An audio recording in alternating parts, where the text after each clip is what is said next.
मध्य प्रदेश के इंदौर जिले में व्यापारियों ने ऑनलाइन धोखाधड़ी के बढ़ते मामलों के खिलाफ एक बड़ा और ठोस कदम उठाने का निर्णय लिया है। रिटेल गारमेंट व्यापारी एसोसिएशन ने यूपीआई पेमेंट के उपयोग को पूरी तरह से प्रतिबंधित करने के साथ अपने व्यापार में कैश का इस्तेमाल करने का फैसला किया। व्यापारियों ने बताया कि ऑनलाइन फ्रॉड के मामले में लगातार वृद्धि हो रही है, जिसके कारण व्यापारियों को वित्तीय नुकसान झेलना पड़ रहा है। कई व्यापारियों के बैंक खाते फ्रीज कर दिए गए हैं, जिससे उनके व्यवसाय पर प्रतिकूल प्रभाव पड़ा है। इन समस्याओं को ध्यान में रखते हुए एसोसिएशन ने यूपीआई पेमेंट को बंद करने का निर्णय लिया है। यूपीआई पेमेंट के जरिए लगातार बढ़ते धोखाधड़ी के मामले के चलते कई व्यापारियों के बैंक खाते फ्रीज कर दिए गए थे। इसके विरोध में अब व्यापारियों ने केवल क्रेडिट कार्ड और नकद भुगतान स्वीकार करने का निर्णय लिया है। एसोसिएशन के 600 से अधिक व्यापारियों ने इस फैसले का समर्थन किया है। इस फैसले को लेकर व्यापारियों ने एक आधिकारिक बयान भी जारी किया है, जिसमें उन्होंने अपनी चिंताओं को स्पष्ट रूप से व्यक्त किया। एसोसिएशन के अनुसार अब वे व्यापार में केवल नकद और क्रेडिट कार्ड भुगतान को ही स्वीकार करेंगे।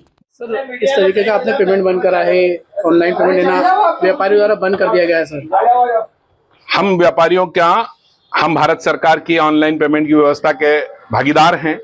हमको एक बड़े धोखे से गुजरना पड़ गया है।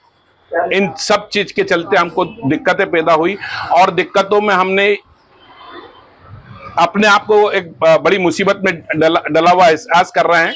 तो हमको लगता है कि हमें कहीं ना कहीं भारत सरकार का ध्यान आकर्षण कराना पड़ेगा। इसलिए हम लोगों ने यूपीआई पेमेंट को बंद कर दिया है। हम लोग क्रेडिट कार्ड और कैश के बिजनेस की तरफ बढ़ने लगे हैं।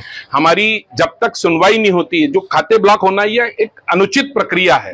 व्यापारी कभी चोर नहीं हुआ। व्यापारी माल बेचता है, टैक्स अदा करता है, भारत सरकार का खजाना भरता है, अपने बच्चे और अपने पेट पालता है, अपने साथ जुड़े लोगों के पेट पालता है, कई सारे कर्मचारियों को पालता है। ऐसी व्यवस्था से हमारे व्यापार बंद होने लगेंगे। खाते बंद करना नीतिगत नहीं है। खाते चोर को पकड़ना चाहिए, चोर के व्यापार करने वाले को चोर मान लिया जाए, ये कतई नहीं होना चाहिए। कब से पेमेंट बंद कर रहे हैं? ये अभी 5-6 दिनों से हमारे पास एक शिकायतें आने लगी है। 20-25 व्यापारियों के खाते बंद हुए हैं।